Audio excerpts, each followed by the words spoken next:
Operation തണ്ടറിന്റെ ഭാഗമായി excise enforcement and anti narcotic special squad ഓഫീസിലെ എക്സൈസ് ഇൻസ്പെക്ടർ സിയാദ് എസിന്റെ നേതൃത്വത്തിൽ രഹസ്യവിവരത്തിന്റെ അടിസ്ഥാനത്തിൽ കണ്ണാടിപ്പറമ്പ് പള്ളിപ്രം ഭാഗത്ത് നടത്തിയ പരിശോധനയിൽ 101 ഗ്രാം മെത്താഫെറ്റാമിനുമായി കാട്ടാമ്പള്ളി സ്വദേശി മുസമ്മിൽ NP എന്നയാളെ അറസ്റ്റ് ചെയ്തു. എക്സൈസ് കമ്മീഷണർ സ്ക്വാഡ് അംഗങ്ങളായ ഗണേഷ് ബാബു PP-ക്കും സുഹൈൽ PP-ക്കും ലഭിച്ച രഹസ്യവിവരത്തിന്റെ അടിസ്ഥാനത്തിലായിരുന്നു പരിശോധന.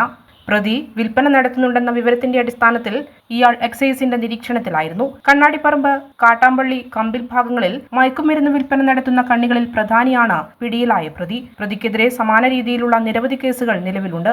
പരിശോധനാ സംഘത്തിൽ അസിസ്റ്റന്റ് ഇൻസ്പെക്ടർമാരായ Abdul Nasar RP, Rajesh Shankar, Ajith C, preventive officer grade Suhail PP, civil excise ഓഫീസർമാരായ Rathika AV, Ganesh Babu PV, Fasal KT എന്നിവർ ഉണ്ടായിരുന്നു.